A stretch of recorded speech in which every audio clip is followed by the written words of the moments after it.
여러 갖가지 방법으로 역사하시죠. 한 나라를 구속하시기 위해서, 한 교회를 구원하기 위해서, 우리 각 개인들을 구원하기 위해서 얼마나 여러 가지 방법들을 사용하시는지 모르겠습니다. 하나님의 섭리를 우리가 경험할 때마다 얼마나 감격한지 모르겠습니다. 주님의 인도하시는 것을 채 알지 못하다가 뒤로 돌아보면서 우리가 깨닫고 알게 될 때 우리 마음 가운데 얼마나 감사합니까? 또 주님의 그 은혜에 대해서 더 깊이 이해하며 경험하게 되는 것을 우리가 알게 됩니다. 하나님께서 인간을 찾아오시는 방법들이 어떤 종류들이 있을까요? 하나님께서 우리를 구원하기 위해서 우리에게 역사하시는 방법, 우리를 구원하시는 방법 가운데 가장 효과적인 것, 가장 좋은 결과를 가져오고, 주님께서 이 일을 인간이 타락한 다음부터 지금까지 6천년 동안이나 계속 해오신 가장 효과적인 구원 방법이 무엇일까요? 주님께서 무엇으로 우리를 구원하시고 우리를 찾아오실까요? 하나님께서 우리 마음 가운데 놓고 하시는 것, 그렇죠? 여러분, 가끔 우리는 하나님께서 우리 영혼 속에, 우리 마음 속에 놓고 하시는 소리를 듣는 것입니다. 특별히 우리가 경험적으로 그것을 깨달은 다음에 이제 우리의 느낌과 우리의 통찰력이 달라집니다. 이것이 주님께서 우리를 구속하시기 위해서, 우리를 인도하기 위해서 나를 찾아오셔서 문을 두드리시는 것이구나 하는 것을 우리가 경험적으로 알게 되는 것입니다. 이것을 이해하지 못하면 우리 마음 가운데 주의 음성을, 세미한 성령의 음성을 듣지 못하고 우리가 그만 지나쳐 버리는 그런 슬픈 그런 경험들이 많이 있습니다. 여러분, 시편 34장 19절 보시면 다음과 같은 말씀이 있습니다. 시편 34장 19절 보시면 다음과 같은 말씀이 있어요. 시편 34장입니다. 19절이에요. 의인은 고난이 많으나 여호와께서 그 모든 고난에서 건지시는도다. 여기 참 이상한 말씀이 있어요. 의인은 고난이 많지만 여호와께서 그 모든 고난에서 건지신다. 아니, 악인이 고난이 많아야지 왜 의인들에게 고난이 많습니까? 이것은 하나님께서 우리를 구원하시는 방법과 주님의 섭리이기 때문에 의인들을 인도하시고 이 길이 정론이 이리로 가라. 우리 귀 뒤에서 성령께서 계속 세심한 음성을 들려주시는 것은 어떤 의미에서 주님께서 우리에게 허락하시는 고난들과 고통들입니다. 그래서 의인은 고난이 많으나 주께서 징계하시고 곁길로 가지 않게 하시고 돌이키시고 깨닫게 하시고 그렇게 하시기 때문에 의인은 고난이 많다, 그렇게 성경은 말씀합니다. 또 시편 71장을 보시면 시편 71장 17절부터 21절까지 보시면 이런 말씀이 기록되는 것을 볼 수 있습니다. 시편 71장 17절부터 21절까지입니다. 하나님이여, 나를 어려서부터 교훈하셨으므로 내가 지금까지 주의 기사를 전하였나이다. 하나님이시여, 내가 늙어 백수가 될 때에도 나를 버리지 마시며 내가 주의 힘을 후대에 전하고 주의 능을 장래 모든 사람에게 전하기까지 나를 버리지 마시옵소서. 19절, 하나님이여, 주의 의가 또한 지극히 높으시니이다. 하나님이여, 주께서 대사를 행하셨사오니 누가 주와 같으리이까? 자, 20절 보세요. 하나님이시여, 나를 늙을 때까지 나를 버리지 마십시오 라고 말씀하셨는데 어떤 일에서? 20절 보세요. 우리에게 많고 심한 고난을 보이신 주께서 우리를 다시 살리시며 땅 깊은 곳에서 다시 이끌어 올리시리이다. 그랬어요. 여기에 이 의인은, 여기에 이 믿는 시인자는 하나님께서 그를 지금까지 어떻게 인도하시고 그를 그릇된 길에서 돌이키시고 올무에서 헤어나게 하시고 진리의 길에 두게 하시고 그를 구원하시고 찾아오신 주님의 방법이 무엇인지 그는 깨닫고 이렇게 간증하는 것입니다. 하나님이시여, 심한 고난을 지금까지 보여오셔서 나를 구원하신 주님이시여, 그래서 주께서 우리를 다시 살리시며 땅 깊은 곳에서 다시 이끌어 올리셨지 않습니까? 라고 간증하는 것입니다.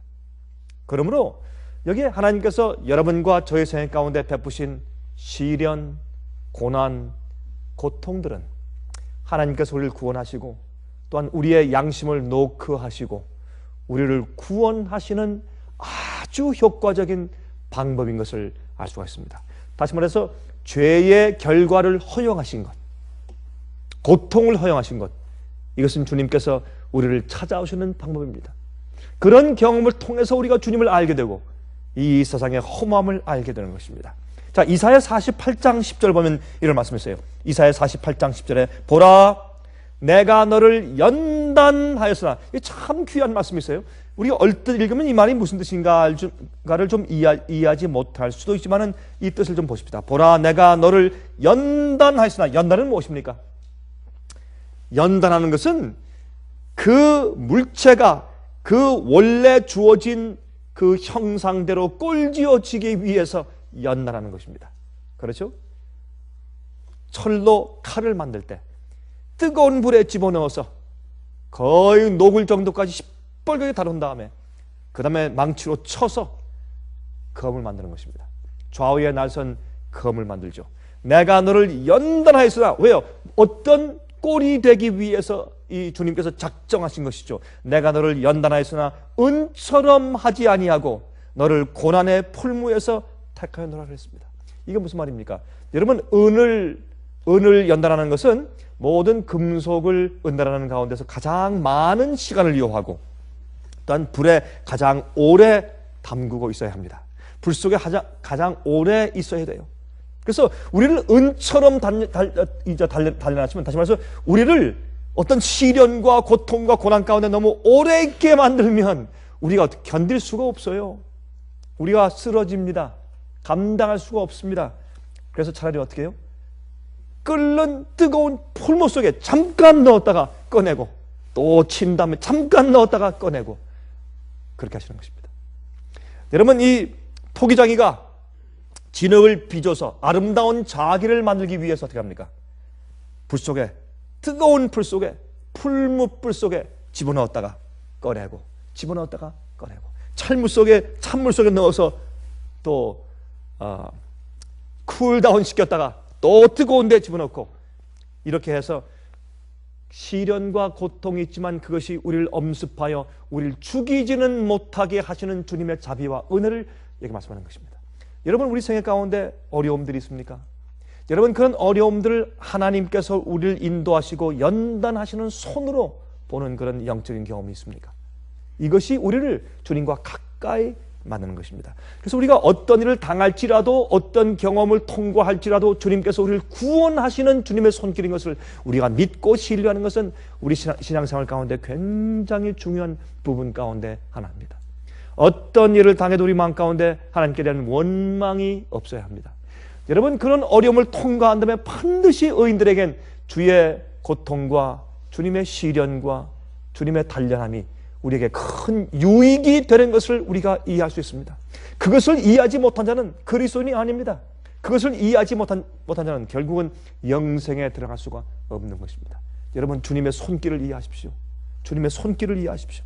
예레미야 30장 11절에 말씀하기를 보라 내가 너를 연단하였으나 은처럼 하지 아니하고, 이사야 48장 10절 조금 전에 읽은 것이죠. 내가 너를 연단하였으나 은처럼 하지 아니하고 너를 고난의 풀무에서 택하였노라 그랬습니다. 자, 이제 예레미야 30장 11절 보시면 다음과 같이 말씀했어요. 나 여호와가 말하노라 내가 너와 함께하여 너를 구원할 것이라. 내가 너를 흩었던 그 열방은 진멸한다 할지라도 너는 진멸하지 아니하리라. 그러나 내가 공도로 너를 징책할 것이요. 주님께서 정의로, 공도로, 올바른 도로 너를 징책할 것이요. 때리실 것이요. 책망하실 것이요. 징책할 것이요. 징책함을, 채찍질을 받지 않는 사람들은 참 아버지가 없는 것입니다. 그렇죠? 여러분, 그 히브리서 이렇게 말씀하셨지 않습니까? 책망과 채찍을 받지 않는 자는 아버지가 없는 자라. 그렇게 말씀하셨어요. 내가 공도로 너를 징책할 것이요 결코 무죄한 자로 여기지 아니하리라. 주님은 우리를 사랑하시고 우리를 자비하게 생각하시고 또한 우리를 구원하시고 인도하시지만은 그러나 주님께서 반드시 공도로 우리의 잘못된 것은 때리시고 잘못된 곁길로 갈 때 돌이키시고 꼴지우시고 깎으시고 하시는 주님의 은혜를 통해서 주님의 역사를 통해서 우리를 구원하시는 것이지 그냥 자비하게 하시는 것은 아니죠.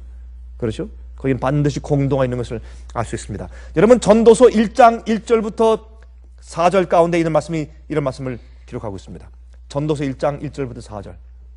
다윗의 아들 예루살렘 왕 전도자의 말씀이다. 여기 솔로몬은 자기를 전도자라고 말했습니다. 여러분 이 전도서는 제가 젊을 때 전도서를 제가 별로 좋아하지 않았습니다. 그 말씀은 나이 많은 사람, 노인들이나 읽는 책이지 젊은 사람들이 읽으면 너무 이거 좀 긍정적이 아니고 좀 비관적이고 이거는 젊은 목사가 설교할 책이 아닌 것으로 생각했습니다. 여러분 그러나 전도서는 말하기를 너희가 젊을 때 너희 조물주 하나님을 기억하라고 말씀했습니다. 그렇죠? 늙은 다음에 소용이 없어요. 소용이 없다는 것은 연로하신 분들은 좀 기분이 나쁘시겠다 그 뜻이 아니라 늙은 다음에는 자기의 재물과 자기의 재주와 자기의 힘과 모든 것을 전부 낭비해버린 다음에 구원은 받겠으나 나이가 많은 다음에 주님을 발견하면 주님을 위해서 영광 돌리는 삶을 살 수가 없게 되는 것을 말한 것이죠. 젊을 때 너희 조물주를 기억하라. 그렇죠?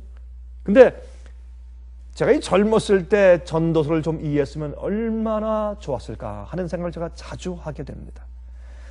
여러분이 전도서는 그야말로 전도하는 책이에요. 여러분 전도서를 이해하지 못하면 영생에 들어가지 못합니다. 전도서에 있는 말씀을 진짜 자기 가슴속으로 들여와서 그 말씀이 정말 주님의 구원하시는 은혜다라고 하는 것을 맞다 정말 그렇다. 이 전도자 솔로몬 왕이 말한 것처럼 모든 것이 헛되다 그 말씀이 옳다라는 것을 우리 가슴속 깊이 정말 자기 속에 세포가 저리도록 느낌을 갖지 못하는 자는 영생에 들어갈 수 없습니다. 전도서는 그야말로 전도하는 책입니다. 여러분이 전도서라는 뜻이 무슨 뜻입니까? 전도서라는 뜻은 회중에게 가르치는 설교자 그런 뜻이에요. 히브리 원어로 전도서라는 뜻은 회중들에게 가르치는 설교자 그런 뜻입니다. 여러분 솔로몬은 왕이었습니다. 그는 하나님께 구해서 큰 지혜를 받은 자였습니다. 여러분 이 세상에서 그와 같은 지혜 있는 왕이 없었습니다.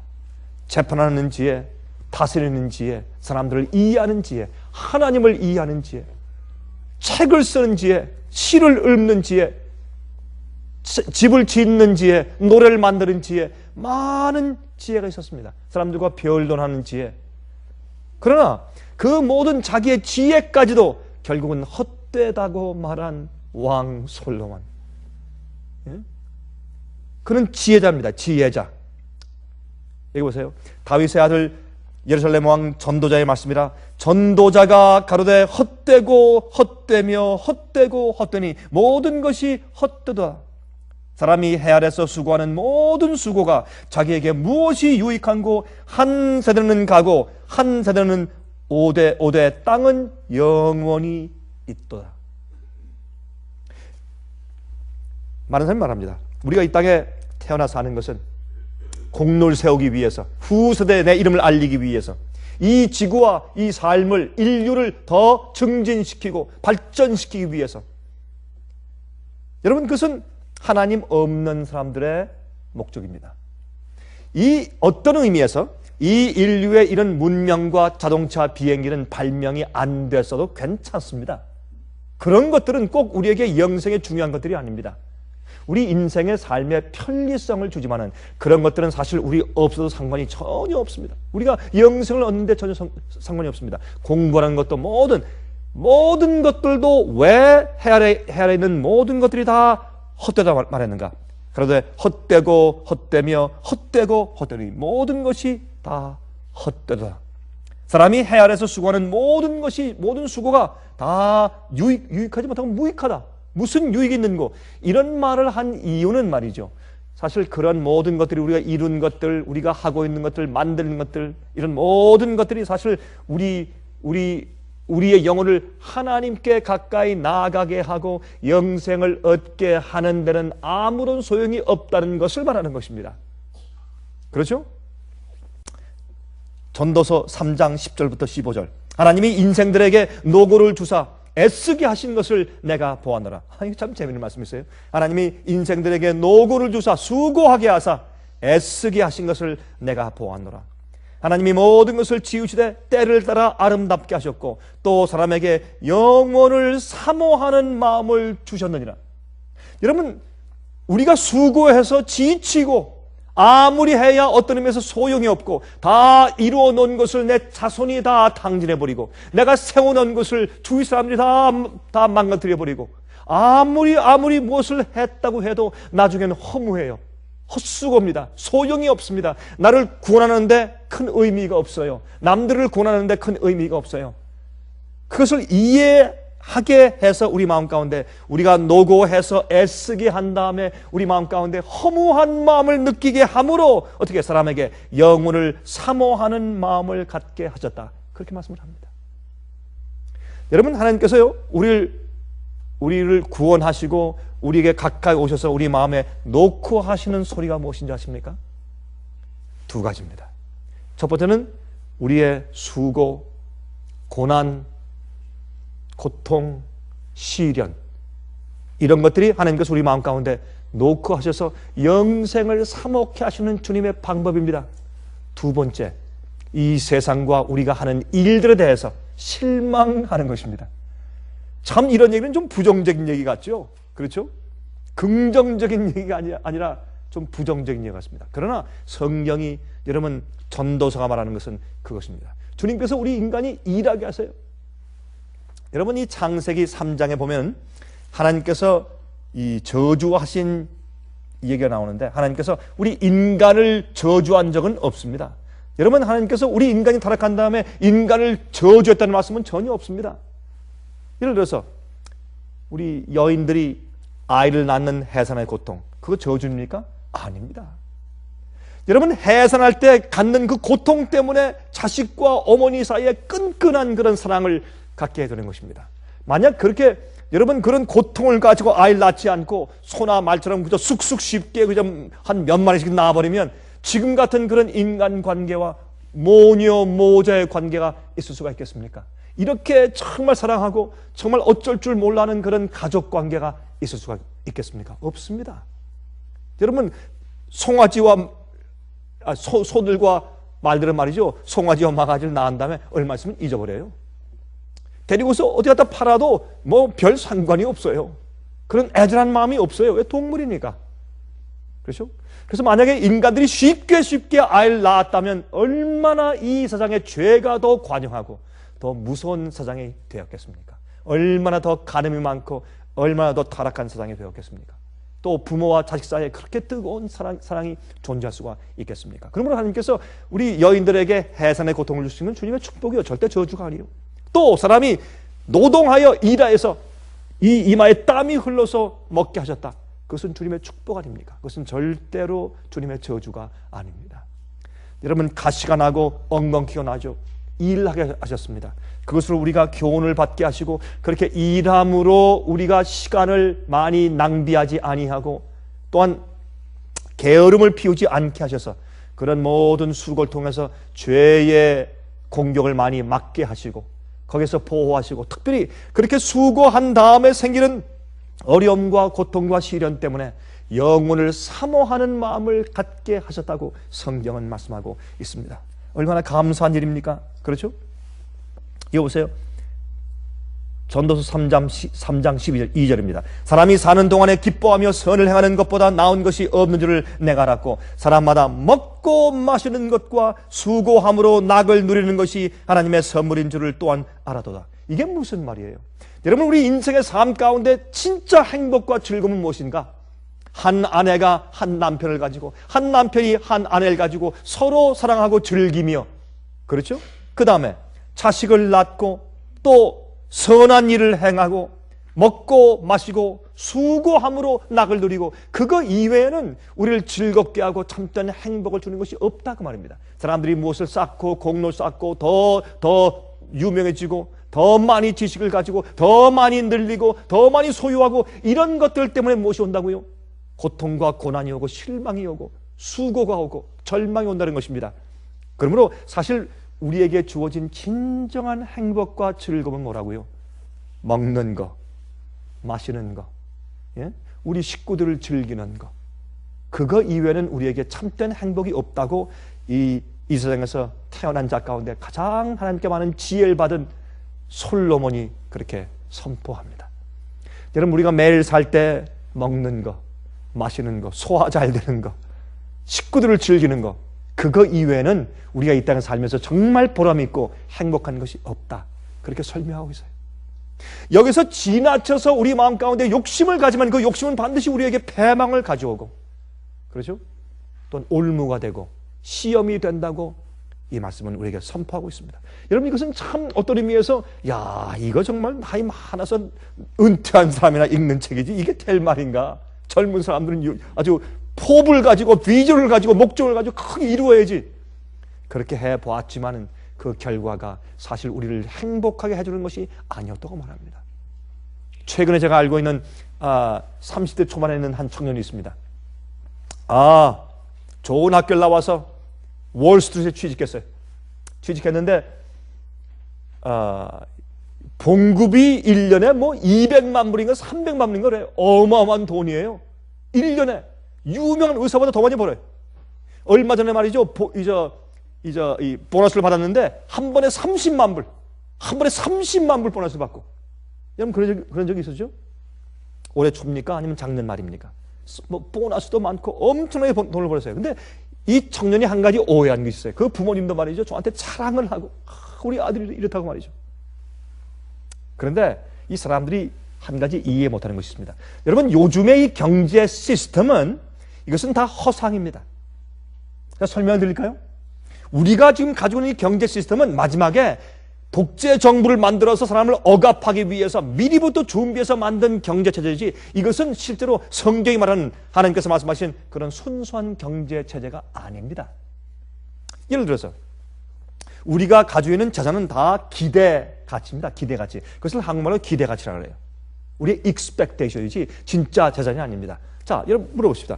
여러분의 집이 지금 시가 50만 불 한다고 하십시다. 50만 불. 한국 돈으로 뭐 약 한 4억 내지 5억 된다고 하십시다. 그러면 보세요. 요새 보세요. 하나님께서 이런 일을 허용하셔서 사람들이 정신을 차리죠. 이게 내 것이 아니네.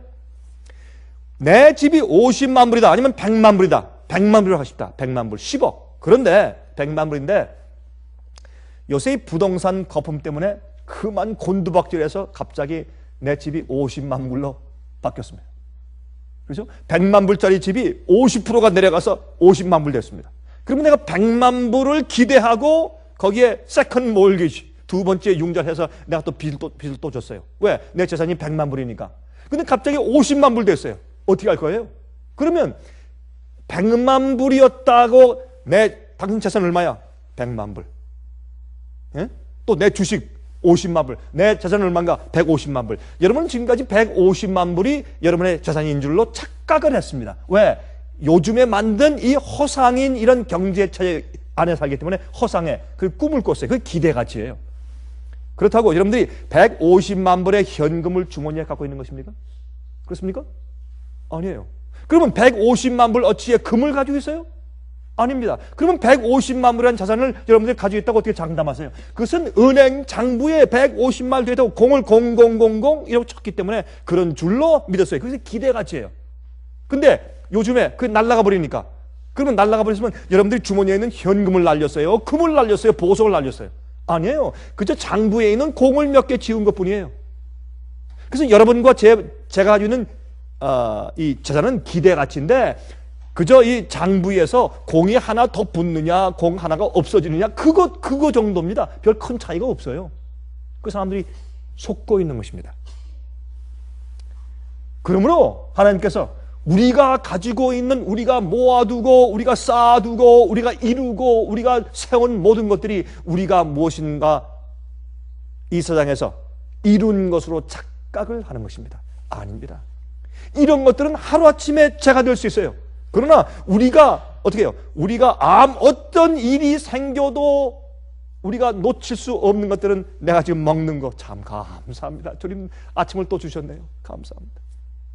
마시는 거 주여 아직도 소화가 되고 이 먹는 것과 마시는 것이 내 속에 들어가서 그것이 피가 되어서 내 온몸을 회전시켜서 살게 하시고, 주님 이해케 하시고 산소를 주셔서 내 이 피가 올라가고 산소가 내 뇌세포에 올라가서 주님을 이해하고 주님을 perception, 주님을 인식하게 만들고 진리를 알게 만들고, 주여 감사합니다. 그거면 족하단 말이에요. 더 이상 필요가 없단 말입니다. 그 다음에 우리가 열심히 해서 주님께서 축복하시면 감사한 것은 없어도 괜찮은 것이고, 이것이 상당히 좀 부정적인 얘기 같지만 이것이 전도서가 우리에게 설명하는 이야기입니다. 여러분, 요즘처럼 이 말씀이 우리 가슴에 와서 깊이 닿는 때는 없었어요. 요즘처럼.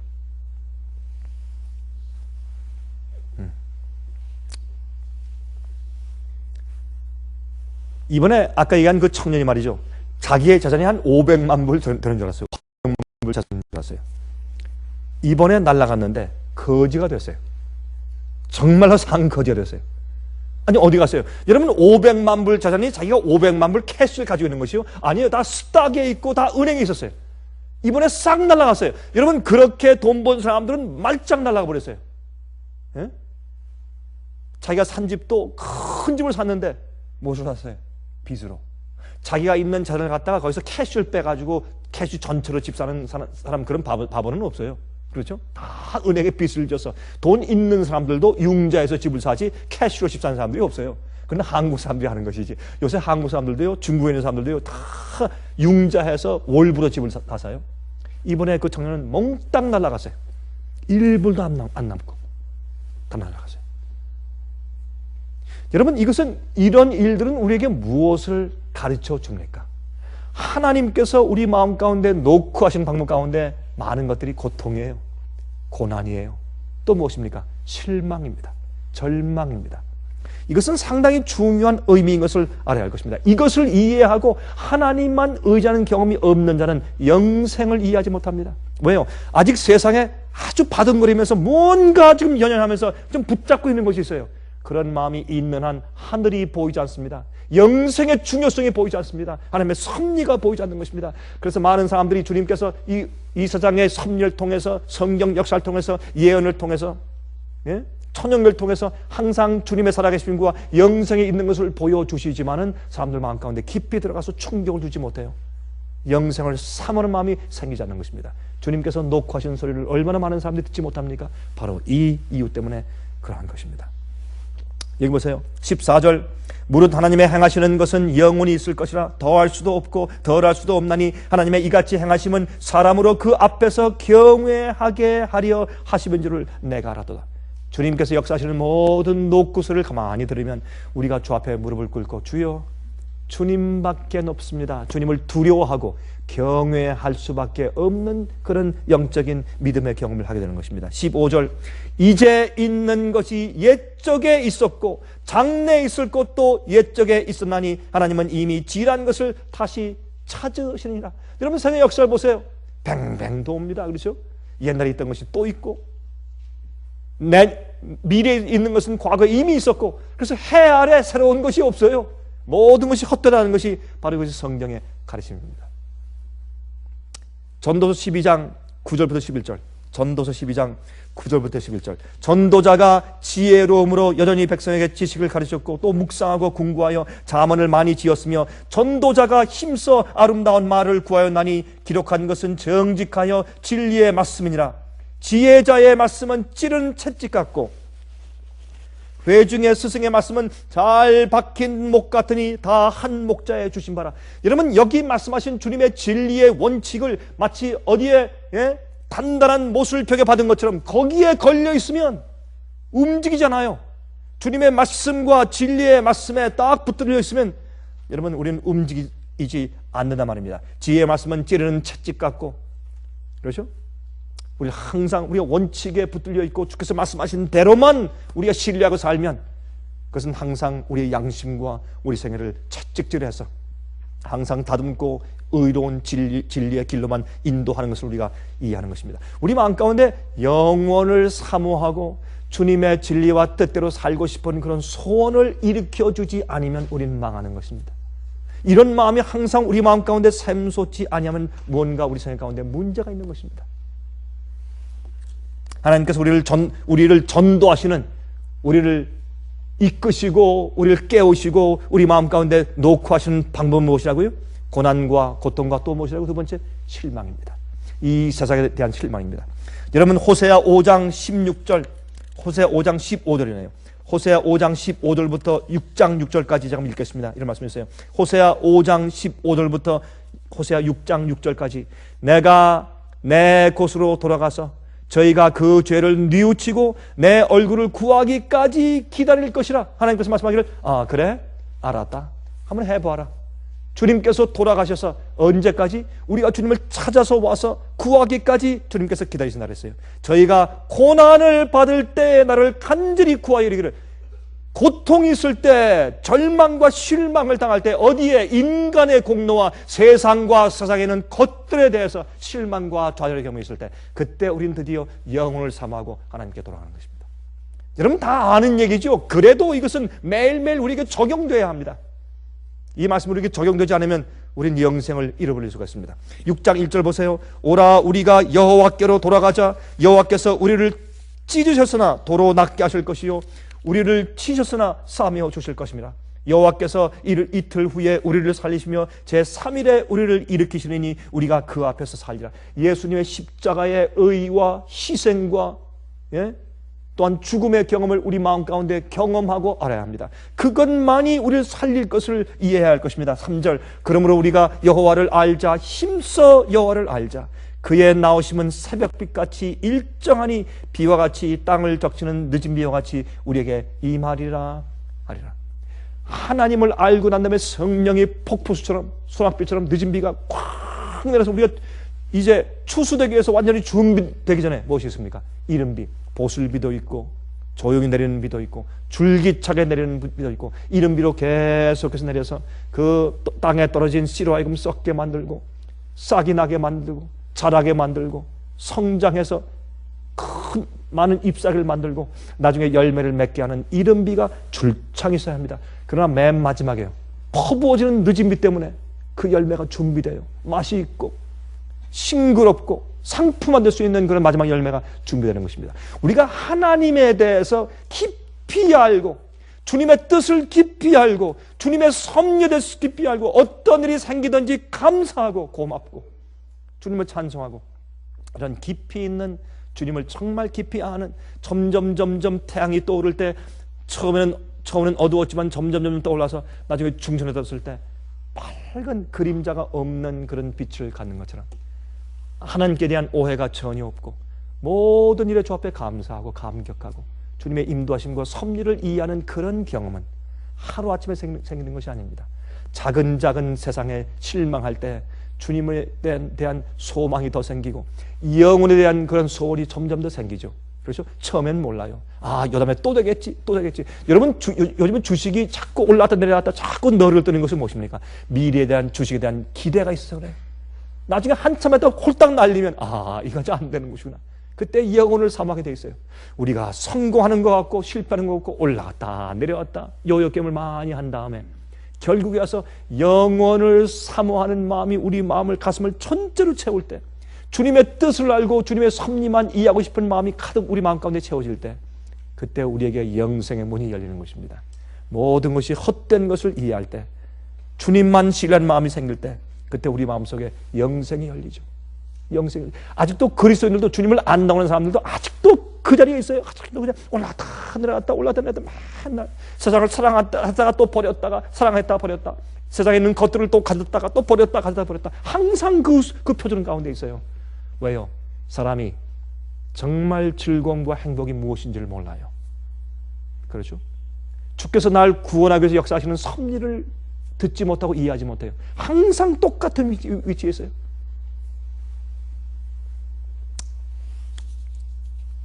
에브라임아 내가 내게 어떻게 하랴? 유다야 내가 내게 어떻게 하랴? 너희의 인애가 아침 구름이나 쉬 없어지는 이슬 같도다. 그러므로 내가 선지자들로 저희를 치고 내 입의 말로 저희를 죽였노니 내 심판은 바라는 빛과 같으니라. 우리의 이 세상에서 세상에 대해서 실망하고 세상의 고통 때문에 이것이 아니구나 할 때 하늘이 그리워지고 영생이 그리워지고 주님의 말씀이 우리에게 중요해지고 그렇죠? 이렇게 되기 위해서 주님께서 말씀으로 선지자들을 통해서 우리를 치시고 주의 말씀으로 우리를 죽이세요. 말씀하기를 내 심판은 바란 빛과 같으리라. 빛은 어떻게 점점 의인의 길은 돋는 햇볕 같아서 광명의 길로 나간다. 완전한 빛으로 점점 태양이 떠올라요. 여러분, 저도 젊었을 땐 몰랐어요. 나이가 점점 들어가면서 주님의 섭리를 이해하게 되었어요. 여러분, 세상의 고난은 우리를 은혜의 보좌 앞에 점점 더 가까이 나아가게 하는 주님의 섭리와 은혜와 축복인 것을 이해했어요. 여러분, 어머니가 아이를 낳을 때 아이고 이놈은 좀 아이 좀 안 나왔으면, 그러나 그 아이를 키우면서 그 아이에 대한 사랑과 너무 귀여움 때문에 그 고통 다 잊어버리고 아이를 또 낳아요. 우리는 이 세상에서 실망의 경험과 고난의 경험을 통해서 하나님을 더 이해해, 주의 사랑과 영생을 이해하고, 그렇죠? 점점 빛이 점점 올라와서 의인들은 말이죠, 하나님을 온전히 이해해, 진리를 온전히 이해하고 전혀 마음 가운데 어둠이 없어요. 그림자가 없어요. 하나님께 대한 이해가 100%예요. 그런 자들이 하늘에 갈 것입니다. 빛을, 진리의 교리적인 이해를 많이 받았느냐 받지 않느냐, 그것 때문이 아니고 자기가 받은 빛에 의해서 하나님을 어떻게 이해하고 마음을 어떻게 열었는가, 어떻게 영생을 이해했는가, 그것이 중요한 것이요.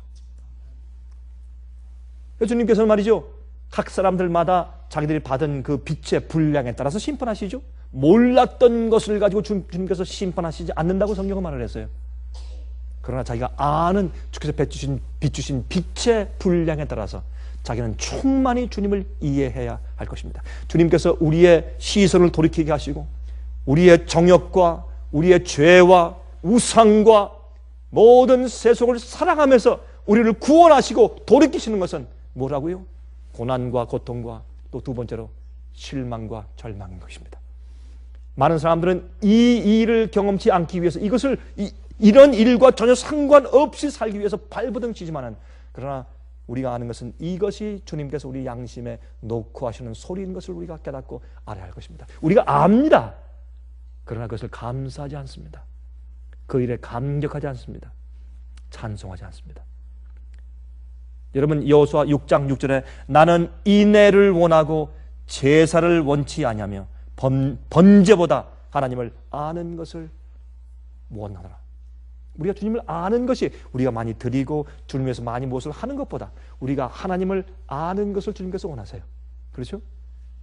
여러분, 우리 자녀들이 아무리 부모를 위해서 좋은 걸 사다 주고 아무리 무슨 좋은 일을 하고 관광을 시켜드리고 좋은 집을 사드려도 그것보다, 그래서 이제 1년에 그저 한두 번 만나는 그런 입장에 사는 부모가 외로워서 참 슬퍼하고 아무리 좋은 집에 있어서 좋은 음식을 먹어도 기쁘지 않은 그런 형편보다, 그래서 자주 보면서 이 아이들이 와서 엄마 아빠 사랑해요, 엄마 아빠의 고생을 내가 이해합니다, 우리도 얼마나 고생하셨어요, 그 부모의 마음을 알아주는 자녀가 이 부모의 마음 가운데 희망이고 기쁨이고 위로가 아니겠습니까? 마찬가지입니다. 하나님께 참된 위로는 뭐예요? 우리가 주님께 영광을 돌리고 주님을 위해서 산다는 것이 무엇이에요? 하나님을 아는 것이요. 주님께서 우리를 구원하기 위해서 어떤 섭리로 인도하셨는지를 깨닫고서 감사하다고 말하는 것이요. 우리 아픔 속에서 주님 감사합니다고 말할 수 있는 것이요.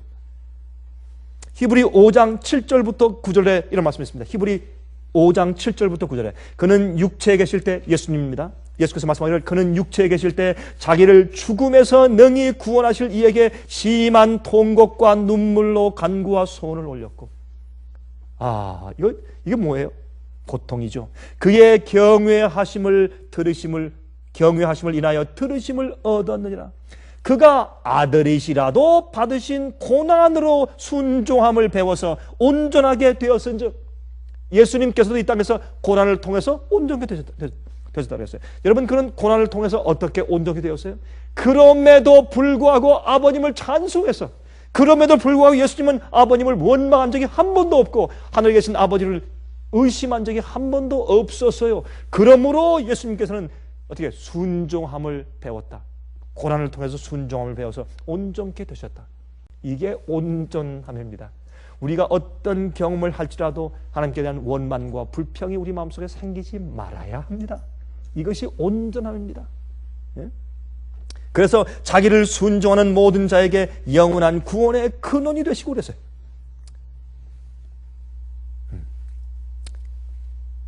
베드로전서 5장 10절. 베드로전서 5장 10절. 모든 은혜의 하나님 곧 그리스도 안에서 너희를 부르사 자기의 영원한 영광에 들어가게 하시니가 잠깐 고난을 받는 너희를 친히 온전케 하시며 굳게 하시며 강하게 하시며 터를 견고케 하실 것이라. 주님께서 우리를 영원한 영광의 나라에 들어가시기 위해서 정하신 주님께서 우리를 잠시 동안 어떻게 하신다고요? 고난을 받게 하시고 그래서 강하게 하시며 터를 견고케 하실 것이라. 주님의 사랑이에요. 주님의 은혜입니다. 주님의 축복은 이 세상적인 축복이다 라고 믿게 하는 가르침은 사람을 멸망시키는 것입니다. 그렇죠? 요한일서 2장 15절부터 17절. 요한일서 2장 15절부터 17절. 이 세상이나 세상에 있는 것들을 사랑치 말라. 누구든지 세상을 사랑하면 아버지의 사랑이 그 속에 있지 아니하니. 세상이나 세상에 있는 것들을 사랑하지 말라. 그런 데에 대한 사랑이 우리 마음 가운데 있으면 아버지 사랑이 우리 마음 가운데 없다. 그렇게 말했어요. 이는 세상에 있는 모든 것이 육신의 정욕과 안목의 정욕과 이생의 자랑이니 다 아버지께로서 쫓아온 것이 아니요 세상으로 쫓아온 것이라. 이 세상도 그 정욕도 지나가되 오직 하나님의 뜻을 행하는 이는 영원히 거하느니라.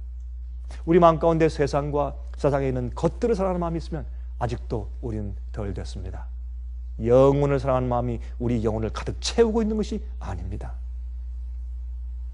여러분, 만약에 현재 세상에 있는 어떤 것들에 대해서 어떻게 이룰 것에 대한 욕심이 아직도 우리를 몰고 가고 있다면, 우리가 사는 생의 목적이 바로 그것에 있다면 우리는 아직도 하나님을 모르는 사람들입니다. 우리는 하나님을 모르는 사람들입니다. 그래서 세상과 세상에 있는 것들에 대한 실망이 생겨야 영생에 들어가는 것입니다. 많이 배운 자들, 많이 가진 자들, 유명한 자들이 어떻게 해요? 나중에 실망한 다음에 하나님을 합니다. 그렇죠? 주님을 깨닫고 회개하는 사람들이 많이 있는 것을 우리가 보게 됩니다. 이것이 성경 말씀이 우리를 증거하는 바로 그 이유예요. 그렇죠? 세상과 세상에 있는 것들에 대한 실망이 생겨야 영생에 들어갑니다. 영생에 들어갑니다. 그래야 영원한 것들에 대해서 관심을 갖게 되는 것입니다. 여러분, 하나님을 그런 실망 가운데 하나님을 찾지 않는 사람들은, 잘못된 함정에 빠진 사람들은 뭘 합니까? 초월 명상을 하고, 그렇죠? 그렇죠? 절에 가서 명상을 하고 목탁을 두드리고 여러 가지 일들 통해서 종교에 관심을 갖게 됩니다. 왜요? 세상에서 해보았지만 그것이 그들 마음 가운데 보람이 있거나 행복을 주거나 영생을 주는 것이 아닌 것을, 그들이 태어나 사는 목적이 아닌 것을 깨닫기 때문에 심지어 다른 종교에 가서 마음을 어떻게 다스리고 마음의 평화를 찾기 위해서 애를 쓰지 않습니까?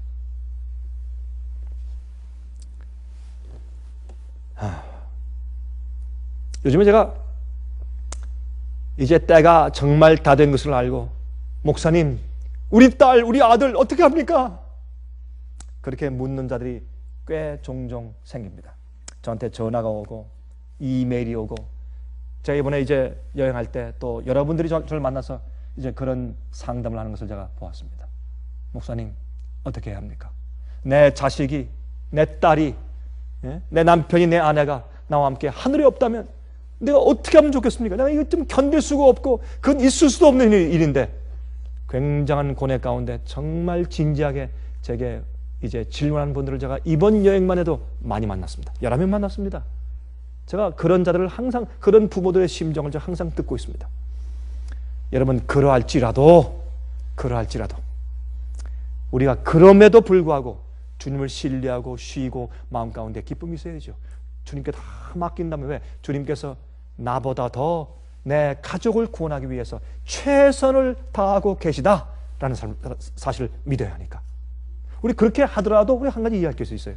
우리가 사는 생활과 우리가 살아온 생활의 목표와 우리가 사는 삶의 이 방향 때문에 우리 아이들이 무엇을 배웠습니까? 세상의 성공이 하나님 안에서 성공이구나.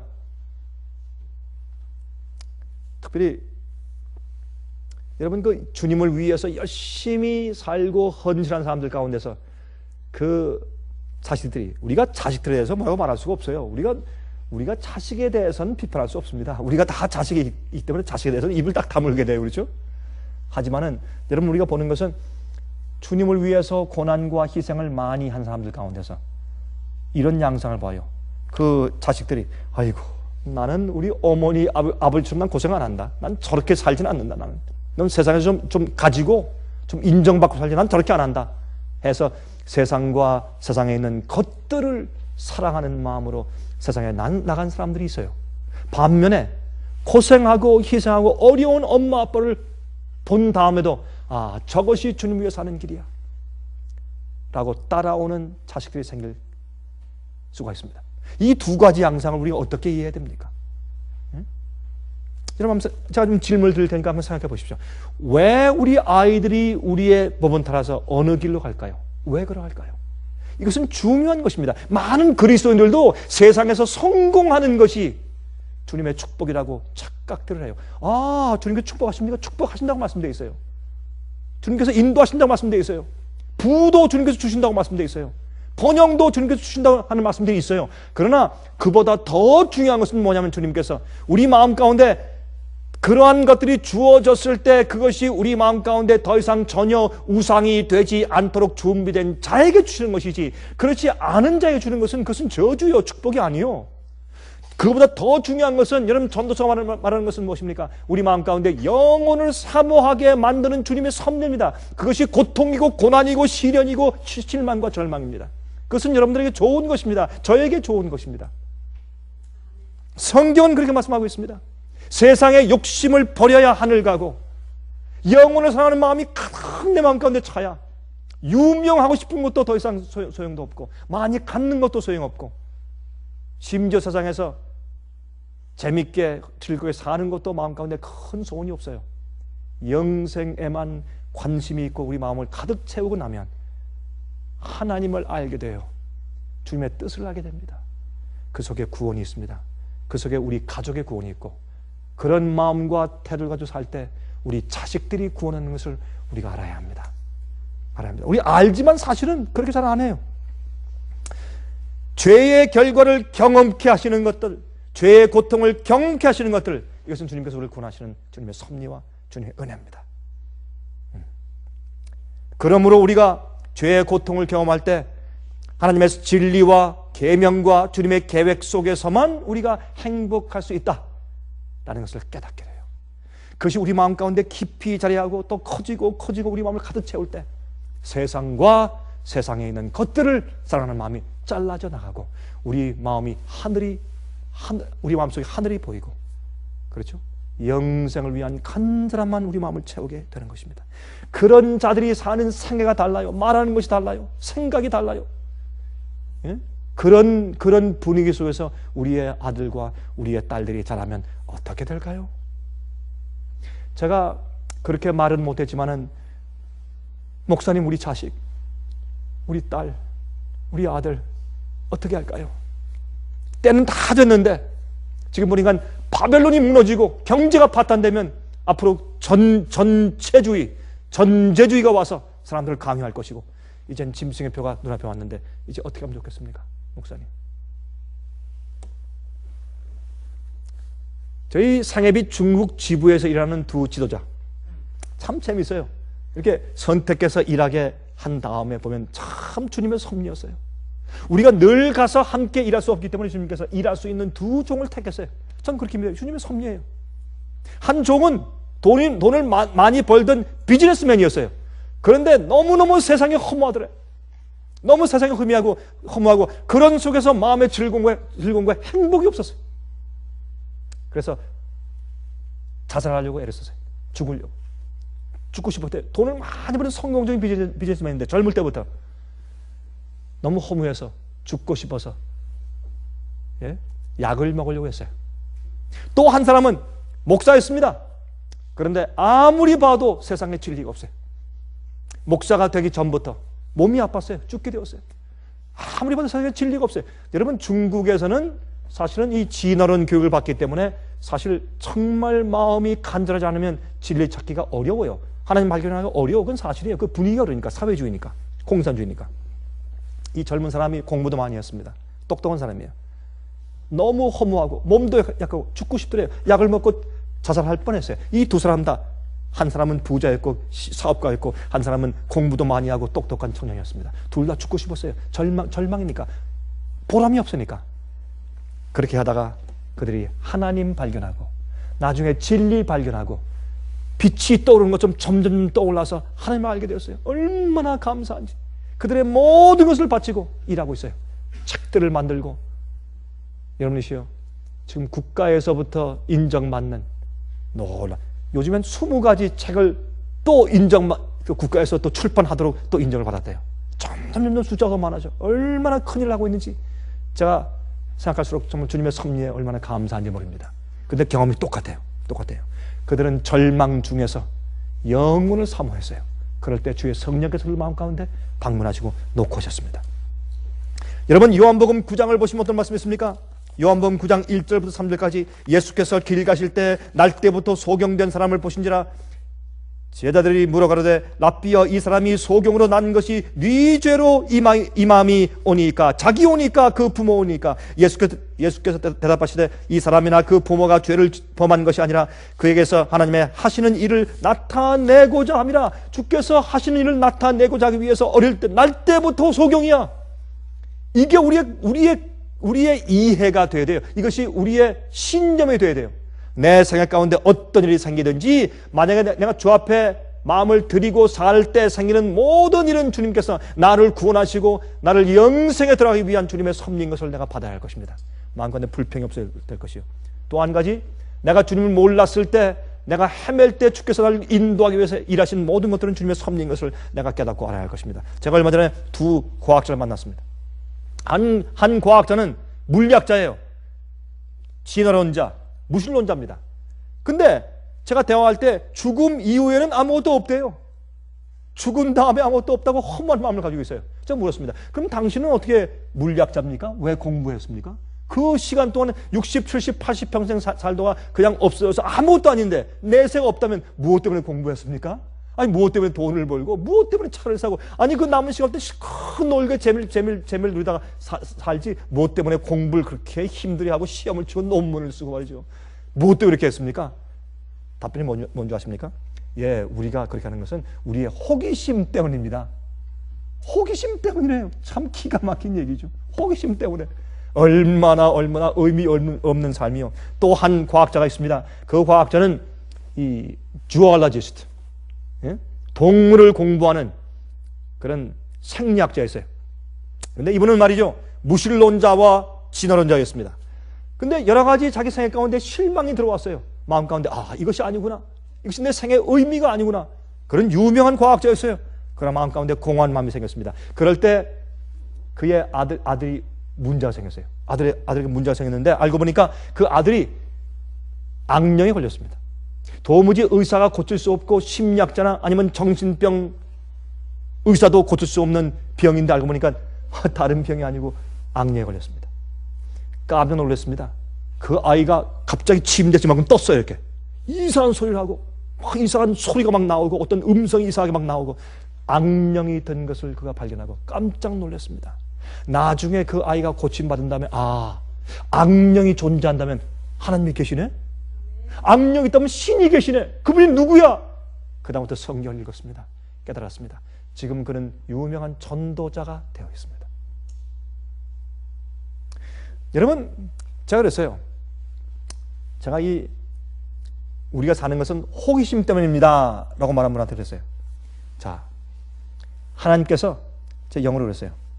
God may catch you up soon, I hope. 하나님께서 곧 당신을 따라 잡으실 것입니다. 하나님께서 당신에게 고통을 주시든지 당신이 감당치 못할 시련과 절망을 주시는 한이 있더라도 주님께서 당신 아내의 기도 때문에 당신을 may catch you up, I hope. 저렇게 얘기했어요.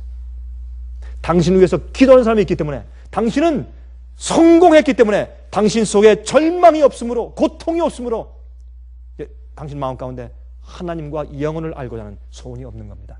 그래서 그렇습니다. 이거는 제가 그 사람에 대해서 저주하는 것 같지만 절대 아니죠.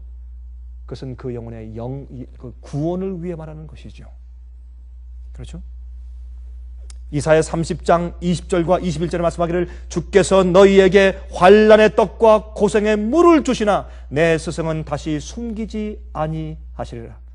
내 눈이 내 스승을 볼 것이며 너희가 우편으로 치우치든지 좌편으로 치우치든지 내 뒤에서 말소리가 내 귀에 들려 이르기를 이것이 정론이 너희는 이리로 행하라 할 것이며 그랬어요. 이것이 정론이 너희는 이리로 행하라. 하나님께서 우리에게 무엇을 주세요? 환난의 떡과 고생의 물을 주심으로 우리를 인도하시면서 아니야, 그거 아니고 이 길로 가. 여러분 생활 가운데 실망이 있습니까? 절망이 있습니까? 낙담이 있습니까? 낙심이 있습니까? 주님께서 우리를 그거 아니야, 이 길로 가라, 이렇게 생각해, 이것이 중요한 것이야 라고 말씀하시는 주님의 조용한 음성일지 모릅니다. 우리 뒤에서 있는 조용한 음성일지 모른단 말입니다. 여러분 시편 139장 보시면 제가 참 좋아하는 말씀 가운데 하나인데 이 말씀 가운데 어떤 말씀이 있습니까? 예? 주께서 나의 앉고 일어섬을 아시며 멀리서도 나의 생각을 통촉하십니다. 나의 길과 눕는 것을 감찰하시며 나의 모든 행위를 익히 아시오니 여호와여 내 혀의 말을 알지 못하시는 것이 하나도 없나이다. 주께서 나의 전우를 들으시며 내게 안수하셨나이다. 이 지식이 내게 너무 귀하니 높아서 내가 능히 미치지 못하나이다. 내가 주의 신을 떠나 어디로 가며 주의 앞에서 어디로 피하리까? 우리가 주님을 어떻게 피하겠어요? 여러분 우리 생활 가운데 어떤 의미 있는 섭리 있는 목적이 있는 어떤 일들이 자꾸 터질 때 무엇을 합니까? 우리가 주님을 피해서 어디로 갑니까? 주님께서 여러분과 저를 구원하기 위해서 작정하신 주님의 뜻을 보는 것입니다. 그것을 우리가 감사할 수 있는 것입니다. 그런 이렇게 말했어요. 곧 내가 새벽 날개를 치며 바다 끝에 가서 거할지라도 곧 거기서도 주의 손이 나를 인도하시며 주의 오른손이 나를 붙드시리이다. 하나님이여 나를 살피사 내 마음을 아시며 나를 시험하사 내 뜻을 아옵소서. 내게 무슨 악한 행위가 있나 보시고 나를 영원한 길로 인도하시옵소서. 이것이 우리의 기도해야 될 것입니다. 여러분 제가 이제 끝내면서 제가 오늘 이 말씀을 드리는 한 가지 또 이유가 있습니다. 여러 가지 목적이지만 한 가지 이유가 있습니다. 여러분 이제 머지않은 장래 전 모릅니다. 왜? 주님의 뜻을 모르니까. 전 하나님이 아니니까. 전 계시의 눈이 없으니까. 전 계시를 본 적이 없으니까. 그러나 한 가지 좀 경고를 말씀드리겠습니다. 머지않은 장래 이제 곧 우리가 갑자기 군인들에 의해서 인구를 이동시키는 일들을 당할지도 모릅니다. 그것이 미국의 형편입니다. 이 세계는 많은 나라가 그런 형편 가운데 있습니다. 앞으로 유엔이 아니 각 나라가 주권을 온 세계에 단일 정부에 주면서 인구를 갑자기 이곳저곳으로 옮기는 갑작스러운 일들이 생길 수도 있습니다. 그러한 엄청난 파탄이 미국과 세계에 이르러올 가능성이 참 많이 있는 것을 봅니다. 여러분 그럴 때 여러분 매일매일 오늘의 현재 우리 생활 가운데서 주님께서 우리를 고통과 시련 가운데서 문제를 통해서 아픈 병을 통해서 실망과 좌절을 통해서 마치 우리가 하나님께로부터 버림받은 것 같은 그런 어려운 절망 속에서 우리를 인도해 오신 주님의 섭리를 여러분들이 지금 이해하지 못하면 앞으로 큰 절망 가운데서 믿음을 잃어버릴 것입니다. 인내를 잃어버릴 것입니다. 여러분 제 얘기를 기억하십시오. 이런 엄청난 일들이 갑자기 생길 때 여러분은 주님을 신뢰하는 법을 배우셔야 합니다.